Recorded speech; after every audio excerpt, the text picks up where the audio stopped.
প্রিয়াঙ্কা চোপড়া দীর্ঘদিন ধরে ভারতীয় সিনেমা থেকে দূরে ছিলেন। হলিউডের সিটাডেল সহ বিভিন্ন সিনেমা ও সিরিজে দেখা গেলেও দেশীয় সিনেমায় দেখা যায়নি দেশি গার্লসকে। তবে সম্প্রতি জানা গেছে তিনি এস রাজামৌলির নতুন সিনেমায় কাজ করছেন এবং এই সিনেমার জন্য রেকর্ড পারিশ্রমিকও পেয়েছেন।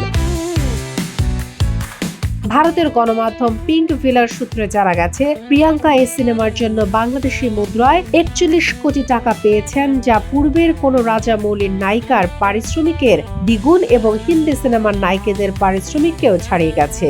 এই সিনেমায় দক্ষিণী সুপারস্টার মহেশ বাবু আছেন। সিনেমাটি জঙ্গলে অ্যাডভেঞ্চার থিমের এবং বাজেট ১,০০০ কোটি রুপি।